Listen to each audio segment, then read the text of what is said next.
Hey guys, my name is Matsimo, and today I got some brand new Battlefield 1 Domination gameplay. An NDA just lifted so I can finally show this off, and Domination is pretty much exactly what you would expect. There's 3 capture points that you need to hold on to, just like in the previous Battlefield games. It's infantry focus, but one thing that I'm liking is that there seems to be more of an emphasis on teamwork. This seems to be a theme with Battlefield 1, and DICE is trying to get squads to work together more, and I couldn't be happier about this. To give you a clear example of this, they've added in side missions into the multiplayer. Now I know what you're thinking, what the hell are side missions? Well, if your squad leader marks an objective for you to capture, if you are successful in taking that capture point, you and your squad, everyone in it, gets 200 bonus points. Same as if you're on defense. If you need to hold on to B, for example, because you know the enemy is about to storm on in and try to capture that for themselves, if you're successful in holding on to that for an entire minute from the very beginning that your squad leader marks that point that you need to defend, if you last that entire minute and you hold on to it, you're gonna get another 200 bonus points. The result of this, or I'm assuming what DICE is going for with this type of system, is that they want to get squads to work together and move around the map as a cohesive unit. This is not something that we get in past Battlefield games. I'm even guilty of this in Battlefield 4, where if I see a squad leader mark an objective, I'll try to mosey on over, but more often than not, everyone's just running around doing their own thing, capping points, killing their enemy, and there isn't that squad cohesion that I know a lot of people have been itching for in a Battlefield game. It looks like DICE is trying to take those necessary steps to change that with Battlefield 1.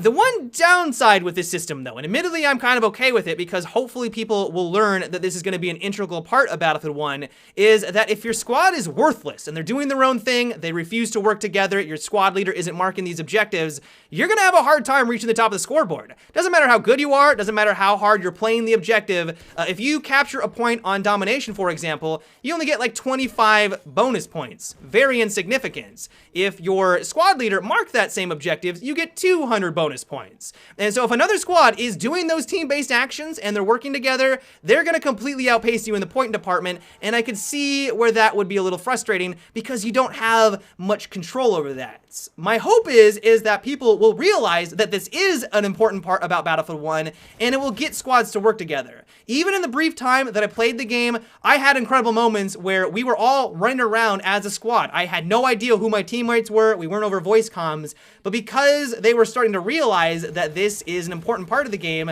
we were working together, we were taking objectives, we had amazing firefights because other squads on the enemy team were doing that very same thing. They were defending the point, our mission was to go and attack that point, we would clash, whoever came out on top would capture it, and it was incredible. And so just in general, I love the fact that DICE is trying to improve teamwork and squad cohesion with Battlefield 1.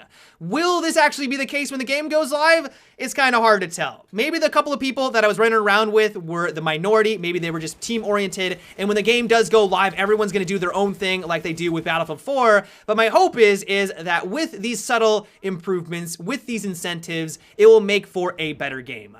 One thing that I don't really like, though, is the way that they've handled a certain aspect of the medic class. Now, the medic in general is probably my favorite class in the game right now. It's very satisfying. I love the designated marksman rifles. I like to play that supportive role, reviving and healing my teammates, but the reviving part is where things get a little wonky. So the way that they have it set up right now is that if you die, you have the option to hold down the space bar and basically kill your soldier faster. You also have the option to call out to a medic and notify him that you're down on the ground and you need reviving. So I like that part of it, but what I don't like is the ability for them to speed up the process to respawn. There was a lot of situations where I was running around as the medic trying to kill the people that were around my dead teammates, and then when I finally cleared everything off and I was going for the revive with my syringe, I noticed the triage sped up like at Mach 5. All of a sudden it was like halfway done. I thought I had a couple of seconds and then it just disappeared in an instant. I was like, what the hell was that? I later learned it was because they held down the spacebar to speed up the respawn process. Now, I get why some people may like this system, but if you want to get your medics to actually use their syringe and use that as one of their gadgets, then I feel like you should actually give them the opportunity to use it. It's not even like the respawn system takes forever. For a long time, I didn't even realize that this was an aspect of the game, and so I just sat there like I normally would, because that's just how I played every other Battlefield game. I didn't realize that this was a mechanic, and I never felt like I was out of combat for a significant amount of time. Like, it felt reasonable. And so in my opinion, something needs to be done here. Maybe you guys will disagree. Maybe you guys like this. You don't like relying on your medics. You'd rather just get back into the action on your own accord. But at least for me, if they want to have a syringe in the game, they want to have people reviving, I think they should maybe take another look at this. The next thing I wanted to talk about really quickly is the excessive amount of bullet spread. Now, I know that we've talked about this in the past, but if you're not aware, a lot of the guns in Battlefield 1 have a lot of random bullet deviation. Doesn't matter how good you are at compensating for the recoil, doesn't even matter if you're pointing directly at the enemy, even that first bullet that comes out of your weapon may not even hit the target because of this RNG mechanic. You got random number generators flying around all over the place, and this bullet spread really becomes a hindering factor at taking people out at a distance if you are using certain guns. Now, a lot of people came up to me after that video saying, how dare you, Matimio? You just want the assault weapons to be the best in the game. It doesn't matter if you increase the recoil, because on PC, people are able to compensate for that recoil. Just look at the AEK, it's got high recoil, and people are able to dominate even at long range with that weapon. As soon as you just reduce or increase the recoil, but reduce the bullet spread, we're gonna have that same problem in Battlefield 1, where everyone's running around with submachine guns. That is definitely not what I want for Battlefield 1. Like, I am right there with you. I want submachine guns to have their place. I want them to only be good at close quarter combat. But at the same time, when we move on over to designated marksman rifles, weapons that you would assume would do well at medium to long range, they still suffer with this random bullet deviation. I was watching back through my gameplay and remembering my experience, and there was a lot of rifles that I was using as the medic. These designated marksman rifles, where even when I was trying to kill someone at 30 to 40 meters out, I was dealing with a significant amount of random bullet spread.